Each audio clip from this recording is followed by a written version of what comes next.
Hello everyone, आज है अपना ऑडिट रिस्क, इसका लेक्चर नंबर 3। पहली बार बोल रहा हूँ मैं ऐसा, लेक्चर नंबर 3 है ना, कभी थोड़ी बोलता हूँ लेक्चर। कारण बता रहा हूँ, आज का लेक्चर बड़ा मज़ेदार होने वाला है। कल की तरह पहला लेक्चर जो अपना हुआ था उसमें मैंने तुम्हें बताया था ऑडिट रिस्क क्या होता है। फिर दूसरे लेक्चर में मैंने तुमसे पूछा, पता नहीं वीडियो के पहले ही पूछा था, शायद वीडियो स्टार्ट नहीं करी थी, कि क्या तुम्हें ऑडिट रिस्क समझ में आता है कितने बच्चों को। तो बच्चों ने हाथ ऊपर किए थे, कुछ बच्चों ने, कि हाँ हमें आ गया ऑडिट रिस्क समझ में। फिर मैंने समझाया दूसरे दिन एक अलग तरीके से एग्जाम्पल वगैरह देके। फिर मैंने पूछा कि आज कुछ एक्स्ट्रा समझ में आया या इतना समझ में तुम्हें आता था। एक्स्ट्रा आया हो तो हाथ ऊपर करो। सारे बच्चों ने हाथ ऊपर किए कि हाँ भाई आज और अच्छे समझ में आ गया, परफेक्टली समझ में आ गया। ठीक है, आज लेक्चर नंबर 3 है। मैं तुमसे दोबारा पूछता हूँ कि तुम में से कितने बच्चे समझते हैं ऑडिट रिस्क क्या है। अरे तुम्हें दूसरे लेक्चर में समझाया ना मैंने अच्छे डिटेल में। हाँ, तो कितने बच्चे समझते हैं ऑडिट रिस्क? अब समझ गए तुम लोग कि मेरे को अब समझाने की जरूरत नहीं है। हाथ ऊपर करके मेरे को दिखाओ कितने बच्चे समझे। सबके हाथ ऊपर है ना, जिन्होंने भी क्लास अटेंड की थी, लेक्चर देखा। और तो मतलब आज सारे बच्चे समझ चुके हैं अभी ऑडिट रिस्क क्या है ना। समझ लियो सारे ऑडिट रिस्क क्या है। तो अब मैं तुम्हारा टेस्ट लेता हूँ ये देखने के लिए।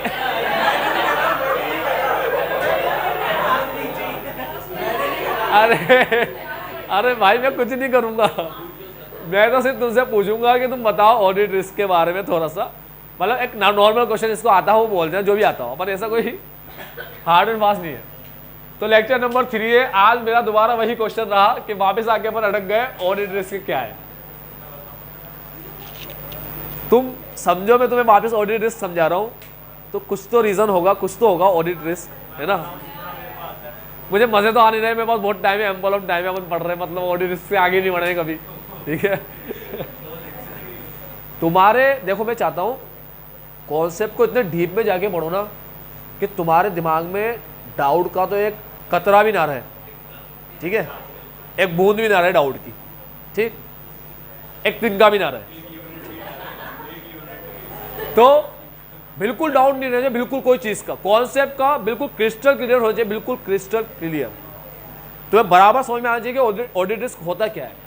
ठीक है, क्योंकि ये समझ में आया ना तो इससे अपने आप ही कई सारी चीज समझ में आने लग जाएगी अपने आप ही। ठीक, तो आज दोबारा समझा रहा हूँ रिस्क क्या होता है, रिस्क। और अगर तुम्हें लगे तुम्हें कुछ नया समझ में आया हो तो मुझे जरूर बताना ये बात, क्योंकि तुम्हें समझ में तो आ ही चुका है ऑडिट रिस्क, तुम तो जानते ही हो। ठीक है, आ जाओ। चैप्टर का नाम है रिस्क असेसमेंट एंड, ये याद रखना, रिस्क असेसमेंट नाम है चैप्टर, है ना, ये वर्ड याद रखना, रिस्क असेसमेंट। आ जाओ, दोबारा चलते हैं ऑडिट रिस्क। अब मैं तुमसे एक क्वेश्चन पूछूंगा, मुझे जवाब दे। एग्जाम के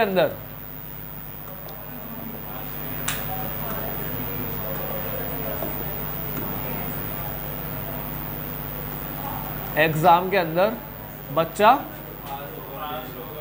पास भी हो सकता है, फेल भी हो सकता है। रिस्क क्या है? फेल होने का चांस। ठीक है, फेल होने की पॉसिबिलिटी। एक बच्चे के एग्जाम में फेल होने की पॉसिबिलिटी है। ठीक है, तो फेल होने की पॉसिबिलिटी अगर हो तो रिस्क है। अगर कोई फेल होने की पॉसिबिलिटी है ही नहीं, बच्चा पास ही होगा 100%, फेल का कोई ऑप्शन रखा ही नहीं है। ठीक है, जैसे 11th क्लास सीबीएसई वालों ने कोई ऑप्शन रखा ही नहीं है, मतलब स्कूल वालों ने, हम तो पास करेंगे सब बच्चों को 11th में। ठीक है, तो रिस्क है नहीं, कुछ भी रिस्क नहीं, जीरो। ठीक है, तो फेल होने की अगर पॉसिबिलिटी हो ना एग्जाम में, चांसेस होगा फेल होने के, तो उसको क्या बोलते हैं? रिस्क बोलते हैं। इतने बात समझ में आई? अब बच्चा मान लो एग्जाम दिया, पास हो गया, रिस्क है या खत्म? खत्म। एग्जाम दिया, पास हो गया, रिस्क अभी बाकी है, खत्म? रिस्क खत्म। हाँ, है ना, एग्जाम दिया, पास हो गया ना, खत्म। चलो, लेकिन बच्चे ने एग्जाम दिया और फेल हो गया, तो रिस्क बाकी है, खत्म?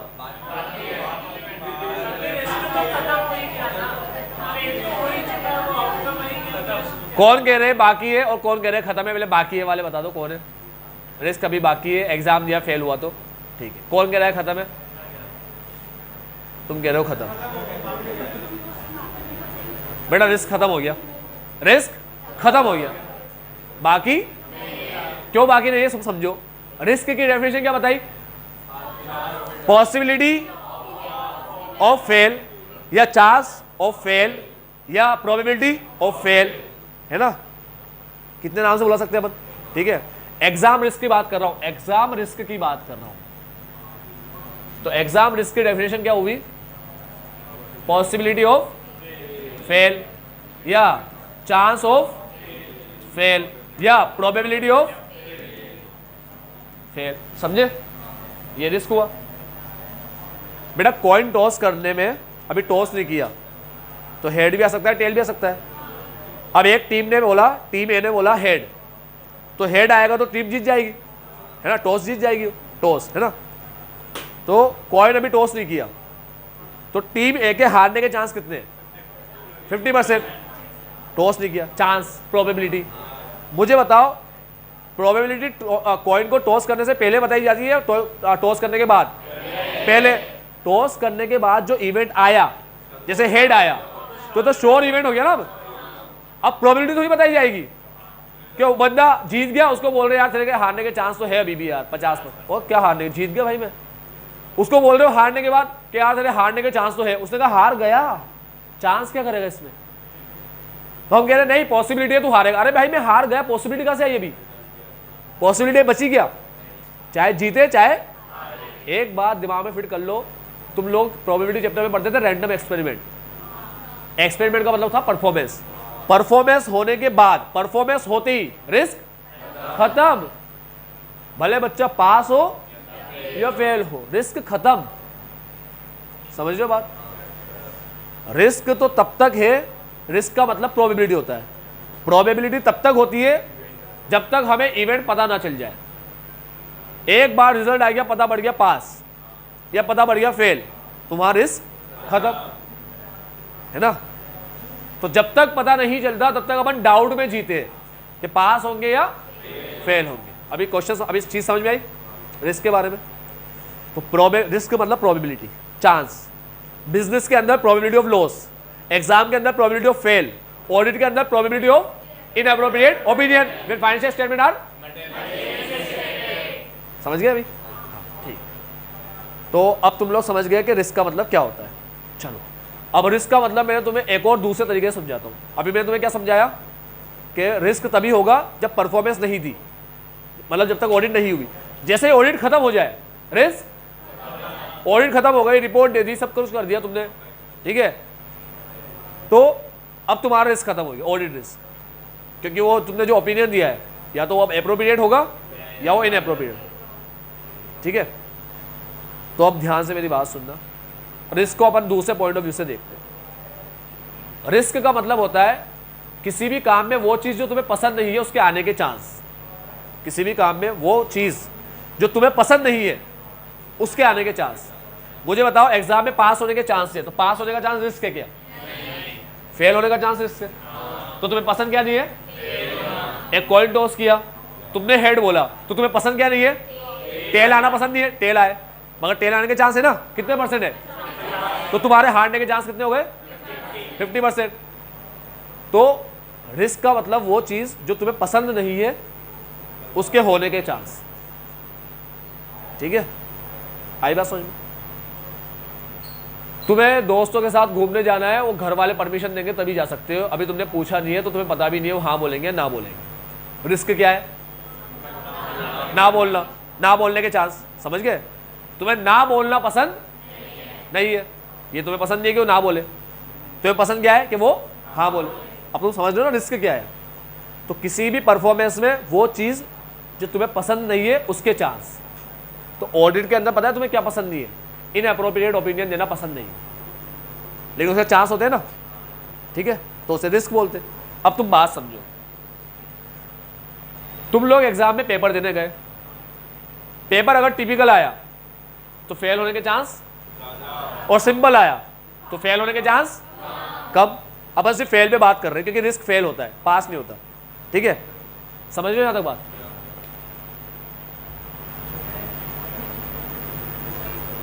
तो पेपर टिपिकल है या सिंपल है, मुझे पता है क्या ये बात?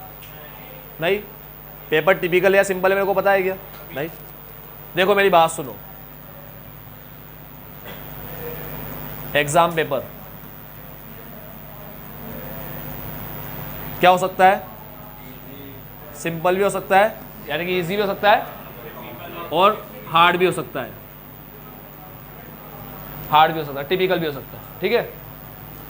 सिंपल भी हो सकता है और हार्ड भी हो सकता है, ठीक? तो इस बार जो पेपर आएगा वो सिंपल आएगा या हार्ड आएगा अपन को पता नहीं है। अपन को पता नहीं ना, वो कब पता पड़ेगा? जब पेपर में जाके बैठेंगे, पेपर दिखेगा तब पता पड़ेगा। अरे तो बहुत सिंपल है यार, सर ने तो पूरा पढ़ा रखा है, मस्त एक छाप दो, ठीक है? अब सिंपल है या टिपिकल है तो एग्जाम पेपर देके पता पड़ेगा ना, ठीक है? चलो, वैसे सिंपल टिपिकल का दूसरा डेफिनेशन भी होता है, ठीक है? वो तो समझते होंगे क्या होता है। खैर अभी अपन उस पर बात नहीं कर रहे, अभी तो बस सिंपल और टिपिकल वाले जो रियल मीनिंग है उस पर बात कर रहे हैं अपन, ठीक है? और पढ़ के ना जाने पे क्या होता है, जब आते नहीं ना क्वेश्चन तो अभी टिपिकल लगता है, भले वो ईजी हो, ठीक है? अपन उसकी बात नहीं कर रहे, अपन सही वाले हार्ड की, सही वाले टिपिकल की बात कर रहे हैं। तो पेपर आया हार्ड, ठीक है? तो पेपर सिंपल आएगा या हार्ड आएगा मुझे अभी पता नहीं है, जब तक मैं पेपर मेरे को हाथ में आ नहीं जाता, ठीक है? हाँ, लेकिन मैं क्या पता लगा सकता हूं उसके चांस, हार्ड आने के चांस क्या है ना? हार्ड आने के चांस क्या है?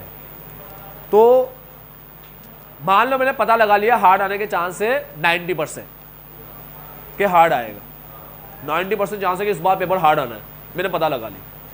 तो कुछ होगा इससे पता लगाने से? मेरे एफर्ट में कुछ फर्क पड़ेगा? एफर्ट में फर्क पड़ेगा क्या?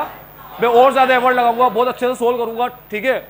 और बहुत ध्यान से मैं टाइम टेबल के अंदर, थोड़ा प्लानिंग के अंदर मेरा टाइम पढ़ने का थोड़ा और बढ़ाऊंगा, अच्छे तरीके से पढ़ाई करूंगा, क्योंकि मुझे पता है कि पेपर बहुत ज़्यादा हार्ड आया, बहुत ज़्यादा हार्ड, तो फेल होने के चांस हार्ड में बढ़ जाते, हार्ड आने से फेल होने के चांस बढ़ जाते। तो फिर मैं मेहनत को ऐसा बढ़ाऊंगा कि मैं फेल, तो फेल होना रिस्क है, ठीक है? फेल होने का चांस रिस्क है, तो उस चांस को मैं क्या करने की कोशिश करूंगा? Low to an acceptable low level पे रिड्यूस करने की कोशिश करूंगा, ठीक है? रिस्क को, रिस्क है फेल होने का। तो जब मुझे पता पड़ेगा पेपर कैसा आएगा, तो उसके हिसाब से मैं अपनी पढ़ाई को, अपनी परफॉर्मेंस को थोड़ा बढ़ाऊंगा, ठीक है? मुझे लगा पेपर इस बार बहुत सिंपल आने वाला है, तो जो परफॉर्मेंस मैं कर रहा हूँ, मतलब जैसी चल रही है मेरी वैसे चलती रहेगी, वो मेंटेन रखूंगा बस उसको, है ना? बढ़ाने की जरूरत पड़ेगी नहीं। और बहुत ज़्यादा ही कर रहा था मैं, तो थोड़ी कम कर दूंगा, या वही चलने दूंगा, जनरली कहीं को कम कर रहे हैं, वही चलने दो ना, ठीक है? तो मैं परफॉर्मेंस की बात कर रहा हूँ। तो परफॉर्मेंस में फ़र्क पड़ता है क्या? ये पता पड़ जाए कि पेपर हार्ड आएगा सिंपल आएगा, इससे परफॉर्मेंस में फ़र्क पड़ता है क्या अपनी? हाँ। तो क्या मुझे पता करना चाहिए क्या पेपर हार्ड आएगा नहीं आएगा, या मैं एग्जाम में जाके देख लूँ, करूँ एग्जाम के पहले पता करूँ, हाँ, कि पेपर हार्ड आएगा या सिंपल आएगा, ठीक है? तो मैं एग्जाम के पहले पता कर रहा हूँ, मैं पुराने पेपर देख करके, या मैं कोचिंग जाता तो मैं सर से पूछ लिया, या मैं कोचिंग नहीं जाता तो मैंने दूसरे कोई वीडियोस देख ली, कहीं पे कोई टीचर बोल रहा हो कि बेटा पिछले 2 साल से पेपर सिंपल आ रहा है, तो इस बार हार्ड आने के चांस ज़्यादा है। तो टीचर ने कहा इस बार हार्ड आने के चांस ज़्यादा है, 2 साल से सिंपल आ रहा है। या टीचर ने कहा कि बेटा पिछले 4 साल से पेपर हार्ड आ रहा है, 4 अटेम्प्ट से, 4 साल है 4 अटेम्प्ट से पेपर बहुत हार्ड आ रहा है, ठीक है? तो इस बार बहुत ज़्यादा चांस है कि पेपर बिल्कुल सिंपल आए, ठीक? तो टीचर ने कहा पेपर हार्ड नहीं आए, सिंपल आए। ये सिर्फ पता कर रहा हूँ मैं एग्जाम के पहले की बात चल रही है अभी। मुझे पता नहीं है हार्ड आएगा टिपिकल आएगा, हार्ड आएगा सिंपल आएगा, मुझे पता नहीं है बात। मैं सिर्फ पता लगा रहा हूँ कि हार्ड आएगा या सिंपल आएगा। अब ये पता लगाने से पता है क्या होगा, इससे मेरी परफॉर्मेंस को अफेक्ट करेगा ना, ठीक है? तो मैं क्या कर रहा हूँ, मैं ये रिस्क होता है, हार्ड आया तो रिस्क है, ये रिस्क है ना, हार्ड आने के चांस। तो मैं रिस्क को क्या कर रहा हूँ, असेस कर रहा हूँ। समझ में आया है ना? रिस्क को असेस कर रहा हूँ। पहली बात तो ये रिस्क है, ये रिस्क इसलिए है क्योंकि मैं एग्जाम रूम में अभी बैठा नहीं हूं। मैं एक बार एग्जामिनेशन रूम में बैठ जाऊं, पेपर हाथ में आ जाए, मैं देख लूं, सब हो जाए, तब भी रिस्क रहेगा ही नहीं। रिस्क का मतलब तो प्रोबेबिलिटी होता है, परफॉर्मेंस होते ही प्रोबेबिलिटी खत्म हो जाती है। कॉइन को टॉस कर लिया, प्रोबेबिलिटी खत्म, समझ रहे हो तुम लोग। तो तब तक के लिए रिस्क है, जब तक मेरे को कोई बात पता नहीं है तब तक क्या है वो खराब वाली बात, उसके अंदर खराब वाली बात रिस्क है। तो अभी तक मैं एग्जाम में पेपर मेरे हाथ में आया नहीं है, तो मुझे अभी ये बात पता नहीं है, ठीक है, उसमें से एक खराब वाली बात है, तो मुझे खराब वाली बात पता नहीं है, मगर उसके चांसेस तो है कि टीपिकल आ सकता है, तो चांसेस होने को रिस्क बोलते हैं। और ये रिस्क कब तक रहता है, जब तक मुझे पता, समझ रहे हो तुम लोग। तो तुम अभी समझो ये सारी चीज एग्जाम में पहले चल रही है, तो मैं ये रिस्क को क्या कर रहा हूं, असेस क्यों कर रहा हूं मैं, ताकि मैं उसको रेस्पॉन्ड दे सकूं, रेस्पॉन्ड, समझ रहे हो, समझ रहे हो, रिस्क को रेस्पॉन्ड दे सकूं। रेस्पॉन्ड देना कहलाता है फर्दर ऑडिट प्रोसेसर, और असेस करना कहलाता है रिस्क असेसमेंट प्रोसीजर, ठीक है, और परफॉर्म करना कहलाता है रेस्पॉन्ड करना, ठीक है, इससे रेस्पॉन्ड करते हैं अपन। अब समझ रहे हो तुम लोग, समझ में आ रहा है बात। तो असेसमेंट से रेस्पॉन्ड करोगे ना, इसलिए असेस कर रहे हो। और रिस्क क्या है कि भाई जो फाइनेंशियल स्टेटमेंट है उसके अंदर मटेरियल स्टेटमेंट हो सकता है, होने का चांस, ठीक है, होने का चांस हो सकता है, शायद पता नहीं है, तभी तो रिस्क बोल रहा हूं। अरे मेरे को पता है फाइनेंशियल स्टेटमेंट मटेरियल स्टेटमेंट है, पता है मेरे को, तो फिर रिस्क ऑफ मटेरियल स्टेटमेंट क्यों होगा, है ना, पता चली गया, देख ही गया, ये रहा रिस्क, ये रहा रिस्क, क्या ये रहा मटेरियल स्टेटमेंट। तुम समझो, तुम रिस्क को समझो बेटा, रिस्क होता क्या है, चांस, प्रोबेबिलिटी को रिस्क बोलते हैं, ठीक है। तो जब मेरे को ऑलरेडी पता है कि फाइनेंशियल स्टेटमेंट मटेरियल स्टेटमेंट है, या मेरे को पता है, मेरे को कंफर्म याद है कि फाइनेंशियल स्टेटमेंट में मटेरियल स्टेटमेंट है ही नहीं, किसी का दम नहीं निकाल के बता दे, बिस स्टेटमेंट निकाल सकता है लेकिन मटेरियल स्टेटमेंट नहीं निकाल, ये कंफर्म पता है मेरे को 100%। तो बताओ रिस्क है क्या, ना रिस्क ऑफ मटेरियल स्टेटमेंट है, ठीक है, ना डीआर है, डिडक्शन रिस्क। अरे जब रॉम ही नहीं होगा तो डिडक्शन रिस्क कहां से आएगा, क्या मैं डिडक्ट कर पाऊंगा क्या, अरे है ही नहीं तो कर कहां से पाएगा, है ना। इसीलिए दूसरे वाले को इनसिग्निफिकेंट बोला, समझ रहे हो तुम लोग, है ही नहीं तो डिडक्शन रिस्क होगा ही नहीं, तुम डिडक्ट कहां से कर पाओगे, है ही नहीं तो कहां से करोगे डिडक्ट, तो तुम नहीं कर पा रहे, तो रिस्क ही नहीं है, ठीक है। तो तुम्हें अगर ये बात पता पड़ जाए कि फाइनेंशियल स्टेटमेंट में मटेरियल स्टेटमेंट नहीं है, अब चलो मेरी बात सुनो, फाइनेंशियल स्टेटमेंट में सही में नहीं है मटेरियल स्टेटमेंट, लेकिन ये बात तुम्हें पता नहीं है, तो रिस्क है क्या, हाँ है क्या, हाँ तुम्हें पता नहीं है ना बेटा, समझ रहे मैं क्या कह रहा हूं। अब समझ में आता है रिस्क क्या होता है। भाई पेपर बन चुका है और सिंपल ही बना है, ये बात मेरे को याद है, ऐसे ही ने मना किया है मुझे कहने के लिए कि किसी को मत बताना, ठीक है। अब बताओ रिस्क है क्या, हाँ, अरे तुम्हारे लिए तो रिस्क है ना, क्योंकि तुम्हें थोड़ी पता है हार्ड आएगा सिंपल आएगा, मेरे को पता है, ठीक है। तो तुम रिस्क का समझ रहे हो ना, मतलब रिस्क का पर्सपेक्टिव समझ रहे हो तुम लोग, कि हम लोग रिस्क के केस में जब हम किसी को रिस्क बोल रहे हैं ना, उस केस में हम ऐसी पोजीशन में है कि हमें पता नहीं है वो चीज़ होगी या नहीं होगी, बस हम ये प्रे करते हैं वो ना हो, क्योंकि वो खराब चीज़ है, ठीक है। तो खराब चीज़ के चांस को रिस्क बोलते हैं।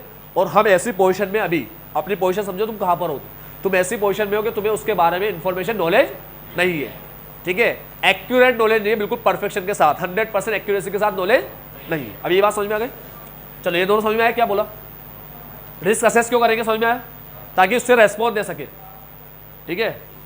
ज्यादा होगा तो फिर ये ज्यादा करेंगे, रिस्क कम तो ये कम।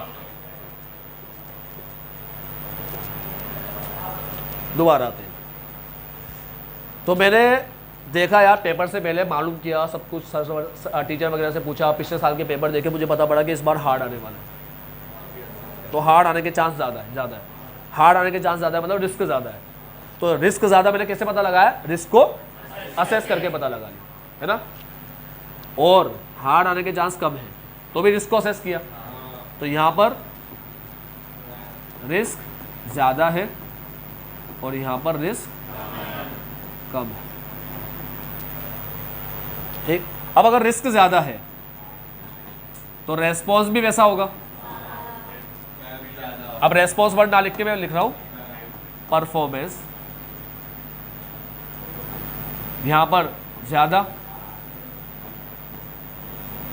यहाँ पर कम, ठीक है। अब तुम समझो कि तुम जो चेक करने जाओगे फाइनेंशियल स्टेटमेंट, अब ऑडिट रिस्क की बात करते हैं, दो चीज को मिलके बनता है, एक रिस्क ऑफ मटेरियल मिसस्टेटमेंट, ठीक है, और डीआर, ये दो चीज को मिलकर ऑडिट रिस्क बनता है। ये बात समझ गए? अगर मान लो मैं ऑडिट करने के लिए जा रहा हूं, मुझे क्या मिलेगा? फाइनेंशियल स्टेटमेंट, ठीक है। तो मेरे हिसाब से भी मुझे पता नहीं ना फाइनेंशियल स्टेटमेंट को क्या है, उसमें है क्या मटेरियल स्टेटमेंट है या नहीं, मुझे पता नहीं ना। तो मैं वहां जाकर पहले मालूम करूंगा कि इसमें मटेरियल स्टेटमेंट के चांस क्या है, चांस मालूम करूंगा, मटेरियल स्टेटमेंट मालूम नहीं करूंगा, समझे? तो वहां जाके सबसे पहले मालूम करूंगा कि भाई मटेरियल स्टेटमेंट होने के चांस कितने हैं इसमें। तो जैसे ही मेरे सामने, अब तुम समझो बात, मेरे सामने आया फाइनेंशियल स्टेटमेंट, तो मेरा काम है पहला ये फाइनेंशियल स्टेटमेंट में ये मालूम करना कि इसमें मटेरियल मिसस्टेटमेंट के चांस ज़्यादा है या कम है, ठीक है। तो या तो चांस ज़्यादा होंगे या कम होंगे, समझ रहे बात?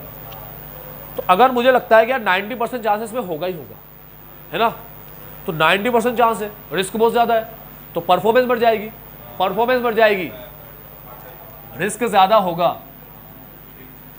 तो परफॉर्मेंस बढ़ जाएगी, परफॉर्मेंस बढ़ जाएगी तो डिटेक्शन रिस्क बढ़ेगा या कम होगा?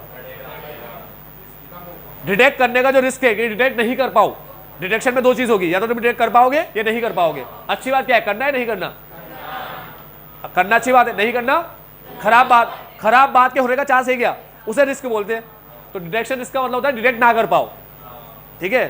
तो जब तुम्हें पता पड़ा रिस्क ज्यादा है तो तुम परफॉर्मेंस को, जब परफॉर्मेंस बढ़ेगी तो डिटेक्शन रिस्क कम हो जाएगा। समझ में आती है बात? इनवर्स रिलेशन होता है, ये बाद में पढ़ोगे, लेकिन तुम्हें अभी समझ में आ गई ये बात, सही है ना? अरे रिस्क ज्यादा होगा तो परफॉर्मेंस बढ़ेगी तुम्हारी, तुम्हें पता है 90% चांस है होगा, तो तुम्हें जब पता है 90% चांस है कि रिस्क मिलेगा तो तुम वैसे ही ढूंढोगे ना। अरे नहीं मिलने पे और ढूंढोगे और चेकिंग बढ़ाओगे, नहीं मिलने पर और चेकिंग बढ़ाओगे। क्यों बढ़ाओगे? क्योंकि तुम्हें 90% चांस लग रहा है, ठीक है। इसलिए इसको सही से असेस करना पड़ता है रिस्क को।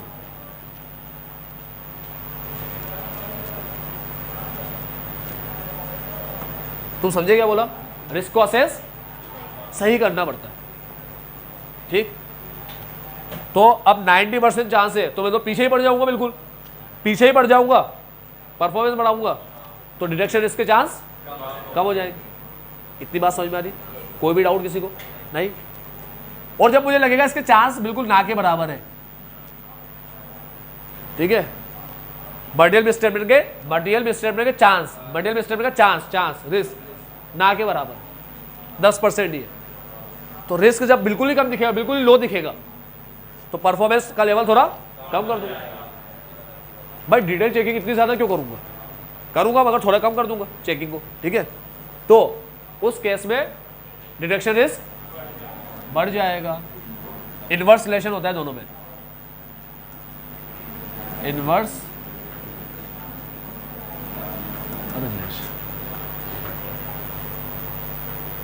तो रिस्क अगर चांसेस अगर कम है, कम रिस्क है, मटेरियल मिसस्टेटमेंट के चांस अगर कम है, मेरे हिसाब से मुझे लग रहा है 10% चांस होंगे, शायद हो तो हो, बहुत कम चांस है होने के, ठीक है। पता तो मेरे को नहीं है, क्योंकि पता चल गया तो मतलब ही क्या है, पता चलते ही तो दोनों ही खत्म हो गए। अरे तुम्हें पता पड़ गया फाइनेंशियल स्टेटमेंट में क्या है, मटेरियल, तब तो दोनों ही खत्म हो गए, तब तो रिस्क की बात ही खत्म हो गई। समझ गए ना बात? रिस्क की बात तो तब चल रही है जब तुम्हें पता ही नहीं है फाइनेंशियल स्टेटमेंट में रिस्क है या नहीं है, sorry financial statement material statement है या नहीं है, और तुम्हें इतना पता है कि चांसेस तो है कि होगा, लेकिन वो चांसेस पता नहीं है, परसेंटेज पता नहीं है तुम्हें कितनी परसेंट है चांस, ठीक है। तुमने इसको क्या किया, असेस करने से पता पड़ जाता है, ये परसेंटेज वाली बात पता पड़ जाती है कि रिस्क ज्यादा है या कम है, फिर उसके हिसाब से रेस्पॉन्ड देते हैं, रेस्पॉन्ड, ठीक है। तो ये समझ में आई बात, ये वाली बात? हाँ, तो रिस्क कम रहेगा, बिल्कुल ही कम है, तो अपन बहुत आराम से करेंगे ऑडिट, मतलब ऐसा अपना टेंशन नहीं रहेगी दिमाग में, परफॉर्मेंस थोड़ा कम कर देंगे। तब अगर मान लो सही में रिस्क होगा ना, तो उसके डिटेक्ट करने के चांस बढ़ जाएंगे, डिटेक्ट ना करने के चांस बढ़ जाएंगे, ना करने के चांस को रिस्क बोलते हैं, तो बढ़ जाएंगे, क्योंकि अपन बिल्कुल आराम से ऑडिट कर रहे हैं, उनको पता है कि भाई ना के बराबर चांस है रिस्क मिल और मटेरियल स्टेटमेंट मिलने का, ना के बराबर चांस है, चांस और रिस्क एक ही होता है, या तो चांस वर्ड बोलो तो कभी रिस्क मत बोलना फिर। तो जब मुझे लग रहा है कि जो रिस्क है यानी कि जो चांस है वो ना के बराबर है, ना के बराबर, बहुत कम चांस है, मतलब कोई मटेरियल स्टेटमेंट मिले उसके चांस बहुत कम है। तो मैं परफॉर्मेंस भी बहुत कम रखूंगा, आराम से चेक करूंगा, फिर मेरे को नहीं मिला तो मेरे को पता पड़ जाएगा कि मैं सही सोच रहा हूँ, लेकिन रियल में था तो डिडक्शन रिस्क बढ़ जाता है इस केस में। ठीक है, अब तुम समझो दोनों केस में मटेरियल स्टेटमेंट है, दोनों केस में है, रियल में है, प्रेजेंट है, अपन को पता नहीं है, अपन को पता नहीं तभी तो रिस्क रिस्क बोल रहा हूँ, है ना। रियल में है मान लो, तो यहाँ पर अगर रियल में रहा तो मेरी परफॉर्मेंस ज़्यादा रहेगी यहाँ पर, तो डिडक्ट कर पाऊंगा, डिडक्ट करने के चांसेस बढ़ जाएंगे, तो डिडक्शन रिस्क कम हो जाएगा। डिडक्ट करने के चांसेस बढ़े तो डिडक्शन रिस्क कम। लेकिन यहाँ पर मुझे लग रहा है रिस्क बहुत कम है, मेरे को लगता है मटेरियल स्टेटमेंट नहीं हो सकता शायद। रियल में तो है मान लो, रियल में तो है ऐसे मान के चलो, अब मटेरियल स्टेटमेंट नहीं हो सकता, मेरे को चांसेस बहुत कम लग रहे हैं उसके होने के। ठीक है, तो मेरा परफॉर्मेंस का लेवल कम, परफॉर्मेंस का लेवल कम, तो डिटेक्ट होने के चांस, डिटेक्ट ना होने के चांस ज्यादा, डिटेक्शन रिस्क ज्यादा। डिटेक्शन रिस्क का मतलब होता है डिटेक्ट ना होने के चांस। डिटेक्शन रिस्क को हिंदी में बोल दो डिटेक्ट ना होने के चांस। डेफिनेशन तो पढ़ेंगे, बन आगे आएगी डेफिनेशन। ठीक है, ये था भाई रिस्क के बारे में बात। मतलब रिस्क मतलब एक ऐसी पोजीशन में खड़ा हूं मैं जहां पर मुझे पता नहीं है, मतलब अगर एग्जाम देने जा रहा हूं तो मुझे पता नहीं है पेपर सिंपल आएगा या हार्ड आएगा। ऑडिट करने जा रहा हूं तो मेरे को पता नहीं है फाइनेंशियल स्टेटमेंट मटेरियल स्टेटमेंट है या नहीं, लेकिन इतना पता है कि कुछ चांस हो सकते हैं, मुझे तो चांस भी पता नहीं है। ठीक है, चांस मतलब रिस्क, तो मुझे तो चांस भी पता नहीं है, तो चांस पता करने के लिए चांस को क्या करता हूं मैं, रिस्क को मैं असेस करता हूं। ठीक है, तो अभी रिस्क असेसमेंट वगैरह वाली सारे वर्ड समझ में आने लग गए तुम्हें। ऑडिट रिस्क क्या है, रिस्क असेसमेंट क्या है, डिडक्शन क्या है, ठीक है, और ये रिस्क मटेरियल स्टेटमेंट क्या है। अब हमको पता पड़ गया कि भाई रिस्क अपन ने ज्यादा असेस कर लिया, अपन ने असेस कर लिया कि रिस्क बहुत ज्यादा है, मटेरियल स्टेटमेंट मिलने के चांसेस ज्यादा है। अब रिस्क को अपन ऐसे बोलेंगे मटेरियल स्टेटमेंट होने के चांसेस ज्यादा है। ठीक है, तो चांसेस ज्यादा है तो परफॉर्मेंस ज्यादा, ठीक है, फेयर ज्यादा, उसमें इंस्टेंटली परफॉर्म करेंगे और उसमें डिडक्शन रिस्क कम हो जाएगा। लेकिन रिस्क अपन ने कम असेस किया है, अपन को लगता है ना के बराबर रिस्क है। ठीक है, तो परफॉर्मेंस भी अपन नॉर्मल रखेंगे, तो उसके हिसाब से नॉर्मल, देखो कम नहीं करना, खराब नहीं करते परफॉर्मेंस, ऐसे कोई खराब परफॉर्मेंस देने की बात नहीं करता, लेकिन रिस्क कम होता है तो परफॉर्मेंस नॉर्मल रखते हैं बिल्कुल। तो उस केस में रिस्क के डिटेक्ट होने के ना डिटेक्ट होने के चांस ज्यादा हो जाते हैं। ठीक है, चलो सॉरी मैंने अभी ऐसे बोला रिस्क के ना डिटेक्ट होने के चांस, मटेरियल मिसस्टेटमेंट के ना डिटेक्ट होने के चांस, रिस्क नहीं, रिस्क तो असेस कर लिया, मटेरियल मिसस्टेटमेंट ना डिटेक्ट होने के चांस बढ़ जाते हैं। बस ये बात हमको याद रखना है। और ये रिस्क असेसमेंट के बारे में कैसे असेस किया जाता है, एग्जाम में तो तुम्हें पता है, तुमने टीचर वगैरह से पूछ लिया, पिछले साल के पेपर देख लिए, है ना, उससे रिस्क असेस कर लिया।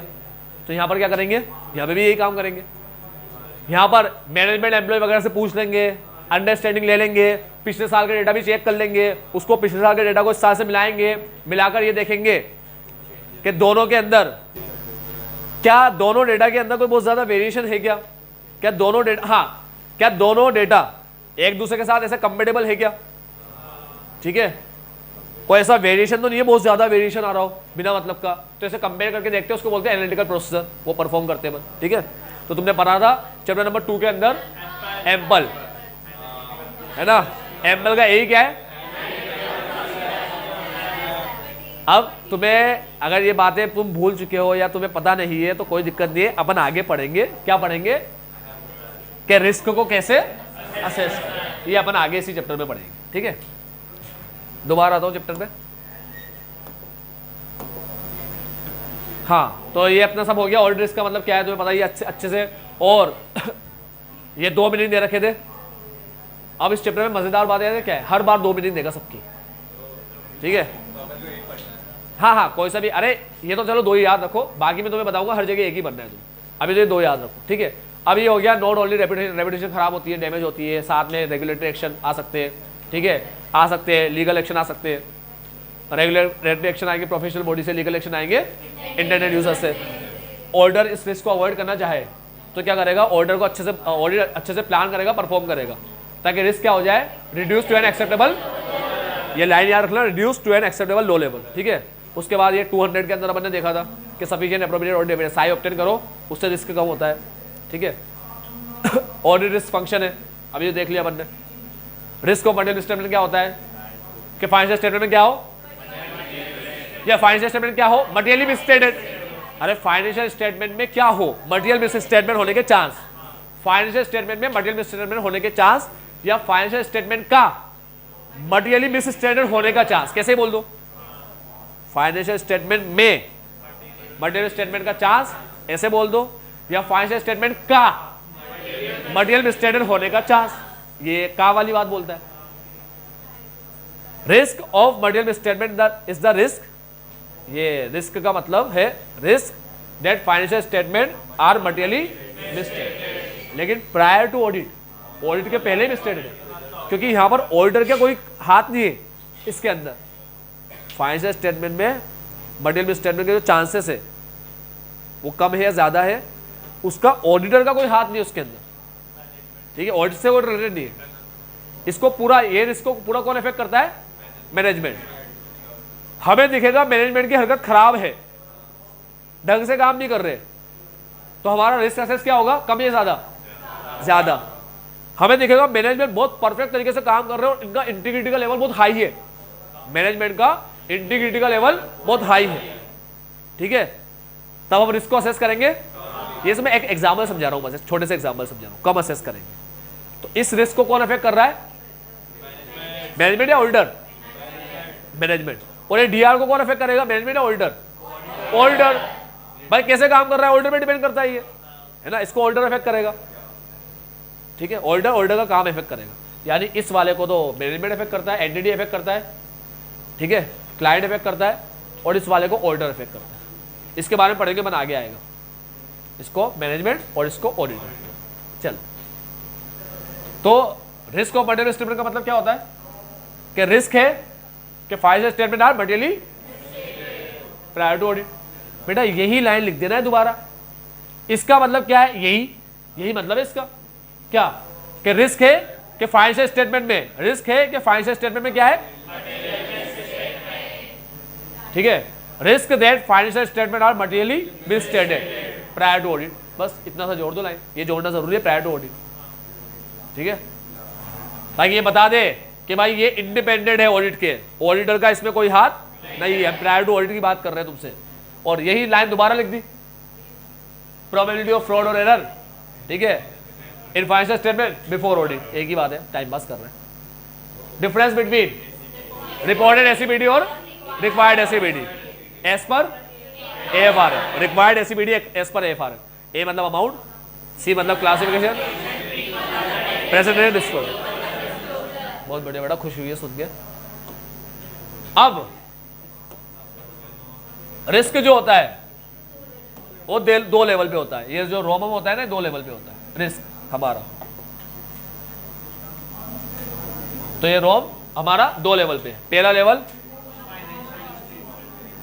ओवरऑल फाइनेंशियल स्टेटमेंट लेवल, ठीक है, और दूसरा असर्शंस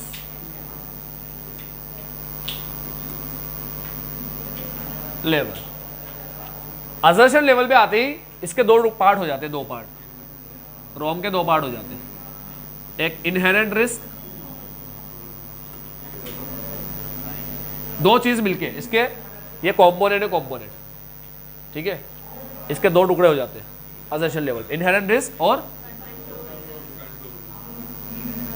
इन दोनों रिस्क को जोड़ दो तो क्या बनेगा, risk of material statement at assertion level, at risk of material statement at assertion level. इसके दो पार्ट है, इनहेरेंट रिस्क और कंट्रोल रिस्क, इन दोनों को जोड़ दिया जाए तो ये बनता है। यानी अब तुम देखो ऑडिट रिस्क क्या हुआ,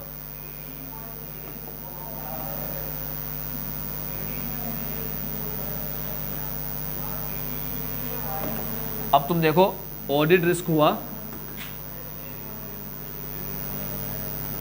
risk of material misstatement into direction risk, और इसको खोलू अगर तो inherent risk plus into control risk, ये इक्वेशन बन गई। AR is equal to ROM into DR, ठीक है, रोम का मतलब IR और CR इंटू DR, तो रोम इंटू DR, ठीक है, तुम्हारी बुक में लिखा हुआ है ये आगे चल के, हाँ बहुत आगे चल के, बहुत आगे चलोगे तब जाके आएगा।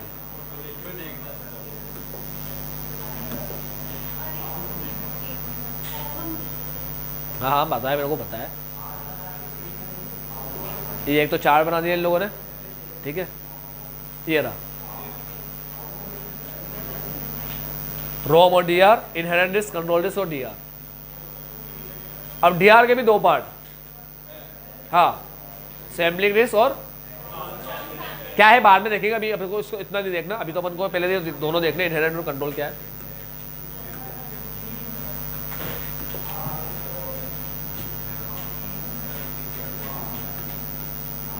सैम्पलिंग और नॉन सैम्पलिंग, सैम्पलिंग रिस्क और नॉन सैम्पलिंग रिस्क।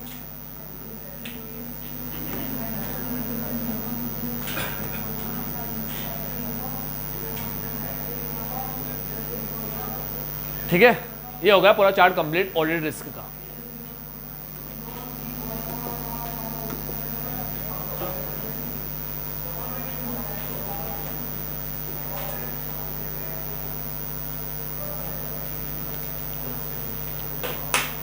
अब एक रिस्क होता है मल्टीपल स्टेटमेंट का, जो पूरे फाइनेंशियल स्टेटमेंट से परवेसिवली रिलेट करता हो, परवेसिवली और पोटेंशियली इफेक्ट करता हो कई सारे सेशन को। Pervasively relate to financial statement as a whole and potentially affect many assertions. Pervasively relate to financial statement as a whole and potentially affect many assertions. ठीक है, ऐसा जो रिस्क होता है ना कि भाई मटेरियल स्टेटमेंट ऐसा है, मटेरियल स्टेटमेंट ऐसा हो सकता है, मटेरियल स्टेटमेंट ऐसा हो सकता है कि जो किस लेवल पे हो, पूरा फाइनेंशियल स्टेटमेंट लेवल पे। ठीक है, अब इसमें क्या होता है कि ये अपन को इजीली पता पड़ जाता है, अगर पूरे फाइनेंशियल स्टेटमेंट को इफेक्ट करेगा तो इजीली पता पड़ जाएगा। ठीक है, मेरे ढूंढना तो उसको पड़ता है जो कहीं छुपा बैठा है, जो तुम्हारे सामने ही आ जाए, आओ बेटा आओ, हम खड़े तुम्हारे सामने, आओ, पूरी फौज लेकर तुम्हारे सामने खड़ा है, पूरी फौज लेकर। ठीक है, तो उसे तुम ऐसे ही पकड़ लोगे। दिक्कत तो उसमें आती है जो छुपा बैठा है कहीं पे, भाई साहब ये छुपा बैठा है कहीं पे, एजर्शन लेवल पे जो मटेरियल स्टेटमेंट होता है ना, ये कहीं छुपा बैठा है। तो इसके रिस्क को अपन ने डिटेक्ट किया, तो इसका रिस्क जो अपन ने डिटेक्ट किया, मतलब चांस कि भाई इसके चांस क्या होंगे, वो अपन ने जो असेस किया, जो अपन ने असेस किया, वो अपनी परफॉर्मेंस डिसाइड करेगा। तो इसका जो असेसमेंट होता है, इसको अपन असेस करते हैं, रिस्क आर असेस, क्यों असेस करते हैं, to determine the N D of. समझ में आई बात? अरे तो सामने ही मिल जाएगा तुम्हें, पूरे फाइनेंशियल स्टेटमेंट को इफेक्ट कर रहा है, वो भी नहीं मिल पाएगा कि तुम्हें। ऐसे अनाड़ी है क्या अपन? हाँ, अपन सीए कर रहे हैं, अपन ऐसे अनाड़ी है क्या कि पूरा फाइनेंशियल स्टेटमेंट लेवल पे था वो मटेरियल स्टेटमेंट। ठीक है, अपन को थोड़ा सा उसका रिस्क अपन ने असेस कर लिया था कि यार इसका पूरा फाइनेंशियल स्टेटमेंट हो सकता है। ठीक है, तो अपन उसको पता नहीं लगा पाएंगे। आज जैसे एंटिटी के बारे में जब मैंने जाना, तो जानने से मेरे को, उसके काम से मेरे को पता पड़ा कि इसका एक बहुत बड़ा क्लाइंट है जिससे 70 से 80% इसको रेवेन्यू आता है। ठीक है, वो भाई साहब चल बसे, वो दूसरे के हो गए। मतलब अब वो हमसे मांग नहीं लेंगे, उसने मना कर दिया, अपने साथ कॉन्ट्रैक्ट खत्म कर दिया, जो कॉन्ट्रैक्ट था अपने साथ वो खत्म कर दिया खत्म। अब 70 से 80% रेवेन्यू उसको आता है। तो मेरे को अब पता चल गई ये बात, क्या कि भाई गोइंग कंसर्न अब मुश्किल है इनका फॉलो हो। अब जब मैं ये बात मालूम कर लूंगा तो मुझे पता पड़ जाएगा कि भाई इसका पूरा फाइनेंशियल स्टेटमेंट हो सकता है इसने गोइंग कंसर्न में बनाया हो। ठीक है, और जब मैं देखूंगा तो मेरे को पता पड़ जाएगा कि किस पे बनाया इसने एनआरवी पे बनाया या हिस्टोरिकल वैल्यू पे बनाया, कैसे बनाया इसने, मतलब गोइंग कंसर्न को यूज किया है नहीं किया। अब ये वाली बात तो बड़ी सिंपल है, अगर मैंने रिस्क असेस कर ही लिया है कि भाई चांसेस है कि फाइनेंशियल स्टेटमेंट पूरा ही गलत हो इसका, इसने गोइंग कंसर्न एजम्पशन फॉलो कर लिया हो।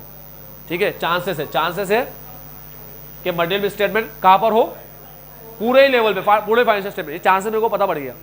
तब ये तो बहुत ईजी है ना यार, कोई से भी 2-3 अमाउंट मैंने चेक किया, उसमें पता पड़ जाएगा मेरे को सारे गलत जा रहे, समझे। मैंने कोई एसेट को चेक किया तो देखा हिस्टोरिकल वैल्यू पे दिखा रखा है, एनआरवी पे नहीं दिखा, कोई स्टॉक वगैरह, तो मतलब मैंने कुछ भी अमाउंट चेक किए तो मुझे पता पड़ गया इसने सबको किस पे दिखा रखा है, हिस्टोरिकल वैल्यू पे, एनआरवी पे। तो ऐसे 2-3 से ही पता पड़ जाएगा मेरे को गलत है। ठीक है, तो फिर जब गलत है तो इसको असेस करके मैं एंटी थोड़ी डिसाइड करूंगा, इसको असेस करके, इसलिए यहां पर नहीं लिखा। याद रखना, असर्शन लेवल के रिस्क को जब अपन असेस करते हैं असर्शन लेवल के पे मटेरियल मिसस्टेटमेंट होने का जो चांस है, असर्शन लेवल पे मटेरियल मिसस्टेटमेंट होने का जो चांस है, उसको जब हम लोग असेस करते हैं, ठीक है, तो उससे हम लोग डिटरमिन कर पाते हैं हमारे काम का एंटी, कितना काम करना है मेरे को, उसका नेचर क्या रहेगा, टाइमिंग क्या रहेगा, एक्सटेंड कितने हद तक मेरे को करना रहेगा उसको, रिस्क कम है तो एक्सटेंड कम रहेगा, रिस्क ज़्यादा तो एक्सटेंड ज़्यादा, ठीक है, जैसे टाइमिंग वगैरह सब उसके हिसाब से चलता है, ठीक है। रिस्क कम है तो प्रोसेसर कम करूंगा, रिस्क ज़्यादा है तो प्रोसेसर ज़्यादा करूंगा, ठीक है। रिस्क कम है तो टाइम कम रखूंगा, रिस्क ज़्यादा है तो टाइमिंग, ठीक है। तो ऐसे टाइमिंग का मतलब ये भी होता है कि भाई किस टाइम पे कौन सा प्रोसेसर परफॉर्म करना है, ठीक है। चलो, तो ये जो डिटरमिन करूंगा ना एंटी, नेचर, टाइमिंग और एक्सटेंड, नेचर क्या रहेगा, टाइमिंग क्या रहेगा उसका, परफॉर्मेंस का, कितने टाइम परफॉर्म करूंगा, कितना करूंगा, ठीक है, और एक्सटेंड कितने हद तक करना है मेरे को परफॉर्म, और further audit processor necessary to obtain sign.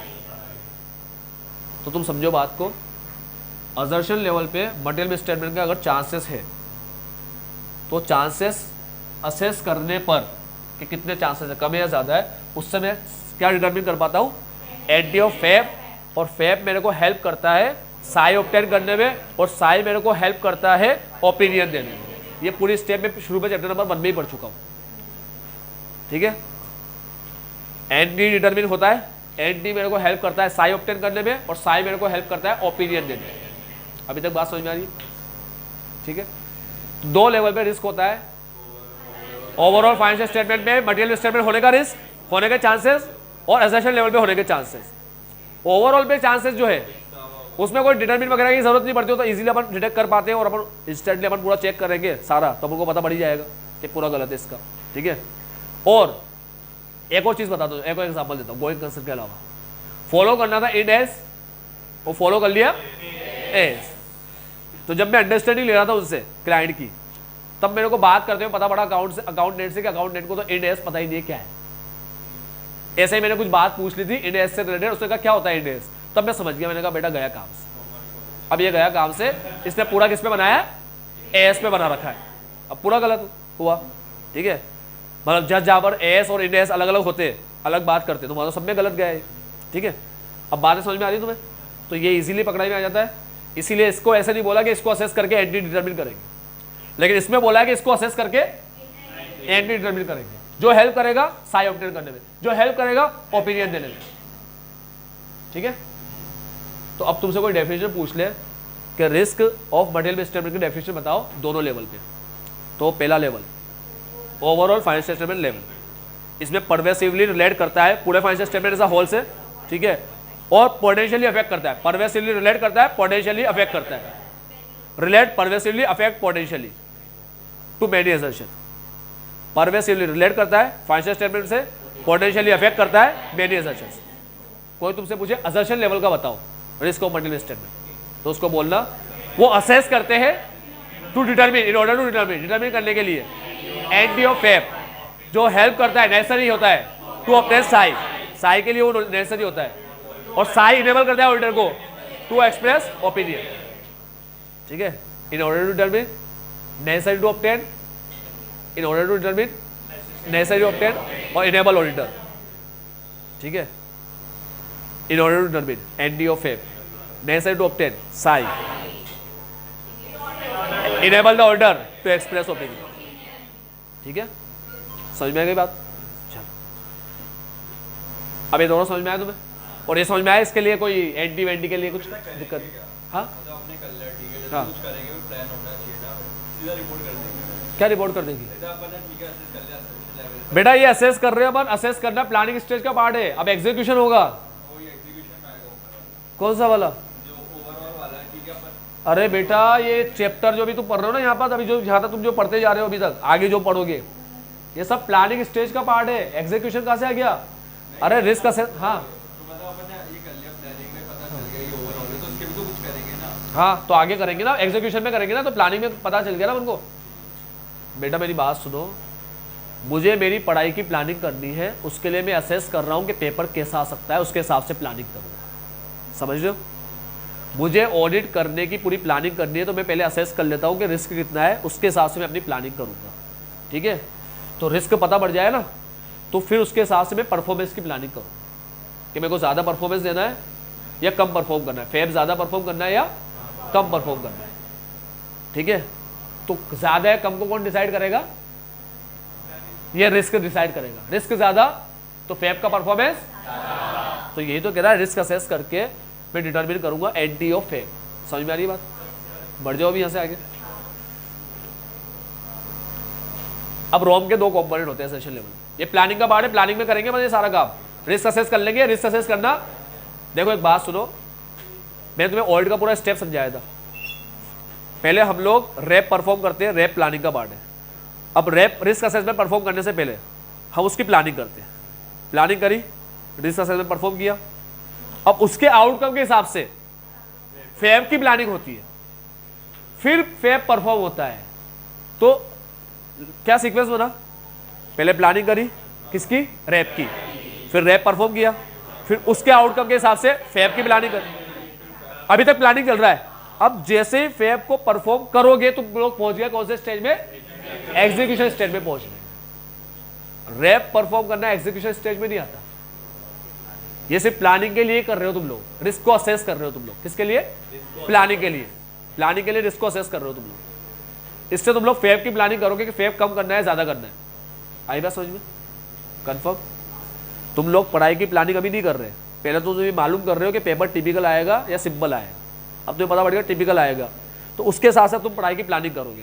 Planning करने के बाद तुम जब पढ़ने बैठे तो पढ़ना बैठना तुम्हारा एग्जीक्यूशन स्टेज है। ठीक है, क्या उसके बाद एग्जीक्यूशन आने के बाद प्लानिंग स्टेज नहीं आ सकती? आ सकती है, चलती रहेगी। थोड़ा सा पढ़ाई किया, फिर तुम्हें लगा प्लानिंग में थोड़ा और चेंज करना है या आगे की प्लानिंग करनी है, तो 1 महीने की प्लानिंग थी अब आगे के महीने की करनी है, तो वैसे करोगे प्लानिंग। ठीक है, तो प्लानिंग तो चलता रहता है ऐसा। बट ऐसे बता रहा हूँ तुम्हें, एक सीक्वेंस बना के बता रहा हूँ। ऐसे सीक्वेंशियल होता नहीं है, मगर मैं एक सीक्वेंस बना के बता रहा हूँ तुम्हें कि क्या होता है। अब समझ गए? पहले प्लानिंग, फिर रैप के आउटकम के फैब की प्लानिंग, फिर फैब परफॉर्म करोगे तो आ गया एग्जीक्यूशन स्टेज। ठीक है,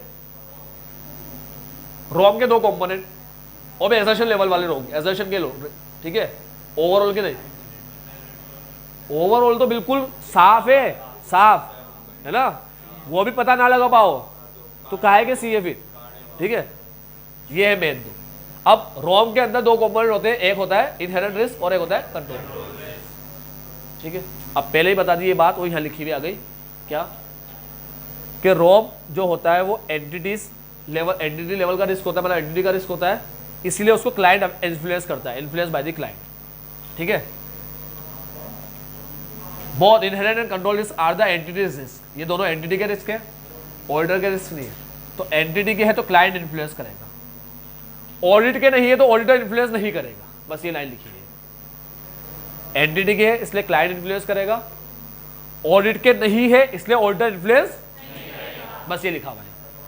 तुम्हारी लैंग्वेज में लिख देना। ऑडिट के नहीं है उसको ऐसे लिख रहा है, they exist independently of the audit of financial statement. ठीक है, तुम लोग लिख देना they are not related to audit of financial statement, ऐसे लिख देना तुम लोग। तुम्हें तो हिंदी बता दिया, हिंदी याद रखो तुम लोग। क्या बोला?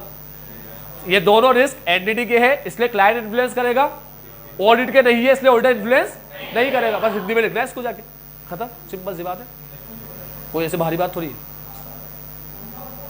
Inherent risk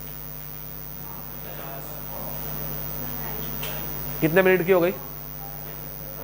50। चलो अब अपना जो टॉपिक स्टार्ट होगा वो अपन देखेंगे ये इनहेरेंट रोम के जो दो पार्ट किए, रोम के रिस्क और मनी स्टेटमेंट के दो तरह के रिस्क होते हैं, इनहेरेंट रिस्क, ठीक है, और एक कंट्रोल रिस्क। तो कल अपन ये पढ़ेंगे इनहेरेंट रिस्क और कंट्रोल रिस्क क्या होते हैं। ठीक है, जैसे ही अपन ये इनहेरेंट रिस्क, कंट्रोल रिस्क और डिडक्शन रिस्क, या मेन तो ये इनहेरेंट और कंट्रोल रिस्क को पास कर जाएंगे, सबसे बड़ा टॉपिक है, सबसे बड़ा मतलब सबसे टिपिकल टॉपिक है, बड़ा नहीं टिपिकल टॉपिक। इनहेरेंट रिस्क और कंट्रोल रिस्क बहुत ज़्यादा टिपिकल है। टिपिकल क्यों? क्योंकि बच्चों को इसको लेकर बहुत ज़्यादा कंफ्यूजन होती है। जैसे रिस्क को लेकर अपन को कितनी कंफ्यूजन है, ठीक है, 3 दिन तो सिर्फ रिस्क समझने में लग गए कि रिस्क क्या होता है, रिस्क क्या होता है, अलग अलग एंगल से, अलग अलग लेवल से, अलग अलग व्यू पॉइंट से अपन ने रिस्क को समझा।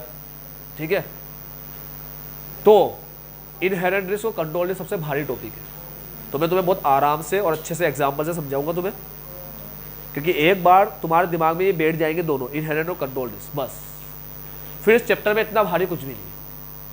बस ये लास्ट टॉपिक थे अपने, इनहेरेंट और कंट्रोल रिस्क सबसे भारी है, जो आखिरी लेक्चर में सबसे भारी जाएगा इसके बाद वाला। ठीक है, उसके बाद ये समझने के बाद तो फिर बहुत ईजी हो गया, डिटेक्शन रिस्क वगैरह तो बहुत ईजी है, आराम से निकालने। ठीक है, चलो आज के लिए इतना ही, bye, take care, have a nice day.